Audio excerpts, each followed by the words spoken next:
Hi everyone, I'm JD from Willowbound Journals, and today I have another thrifting video for you from my time in Melbourne when I went recently to visit my family.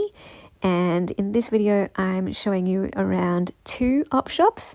Both of them were in a place called Monbulk, and I do like going to both of these op shops whenever I get the chance.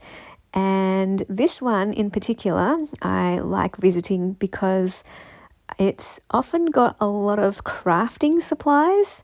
So some op shops have, almost next to nothing in terms of crafting supplies.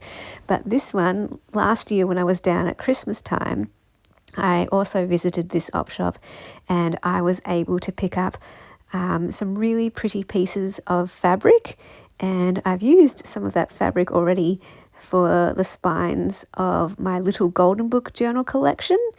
And yeah, I still got quite a lot of fabric left over that I can use for making journal covers, and of course using fabric in all sorts of ways for pockets and for tabs and all sorts of things. But you can see there was a lovely suitcase full of crochet doilies.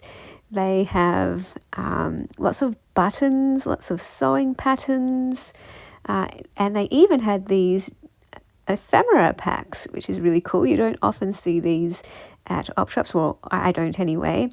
But I think journals, junk journaling and journal making is becoming more and more known. And so some op shops I have found, and some vintage places, they're getting more ephemera packs like that made up, which is really cool. Or sometimes they call them journal packs or scrapbook packs or something like that. So I was tempted to pick up one or two or more of those, but I did restrain myself.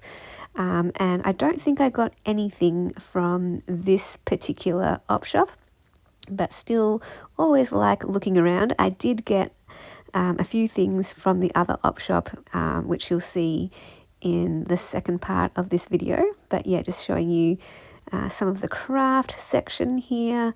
So we've got some sewing patterns, which I always love getting. But again, I didn't get any this time because I already have quite a lot in my collection. I also like looking at the glassware and the ceramics, because I do like looking for little dishes to organize and store my supplies and to put onto my dresser. I don't have a lot of space in my room left, so I didn't get anything again at this particular op shop, but there were lots of pretty plates. Look at these, aren't they gorgeous? Lots of pretty plates and bowls. And yeah, so far I haven't chosen a plate or a bowl, but I still keep my eye out for the perfect piece. It just has to be, the right color, the right design, the right size for it to come into my space.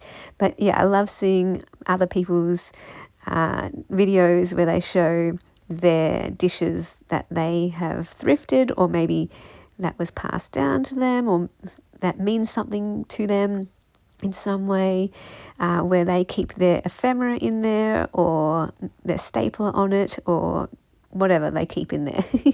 So some of these plates are just gorgeous. Taking a look around more of the shop.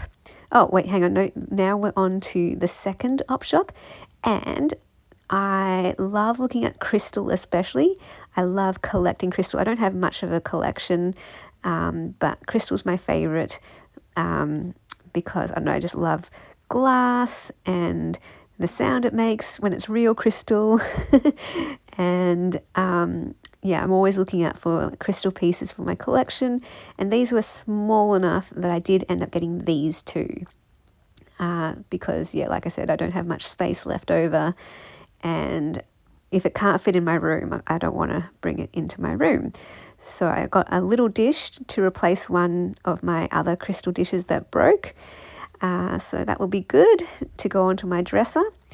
And I also got that little vase. I thought that might be cute, to put some flowers in that I might press for my collages and things like that, or I was actually thinking it would be cool to store some of my favorite writing pens in there, like my fancier writing pens, thinking more like fountain pens, ink pens, quill pens. I don't have a quill pen, a proper one, but that is on my wish list as a writer.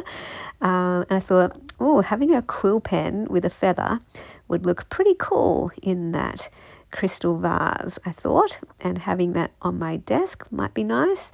So I don't know, I just thought it was small enough that I could find a place for it somewhere on my desk, and there'd be multiple ways I could use that. So I always have to have a use for it though, like these dishes, these crystal pieces. Yeah, I know I can definitely put something in them. And the other thing that I got, the last thing that I got, was this book. So it's got lovely floral images, and it's a faith book with some writing space. So I thought that was perfect for journals. Yay! And I almost missed it. It was tucked in there.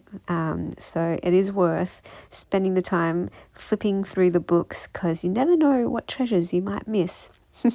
So that's about it for this video. I really hope you enjoyed looking around these shops. Let me know what your favorite item was that you saw, and I'll see you in the next video. Special thank you to my beautiful patrons who are supporting me in May.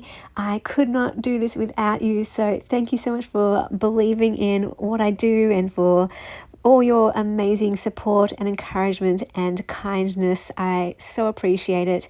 If you'd like to become a patron, that's where you get access to all my extra videos, behind the scenes looks, videos of my face where I chat to you, and the journal making series from start to finish each month.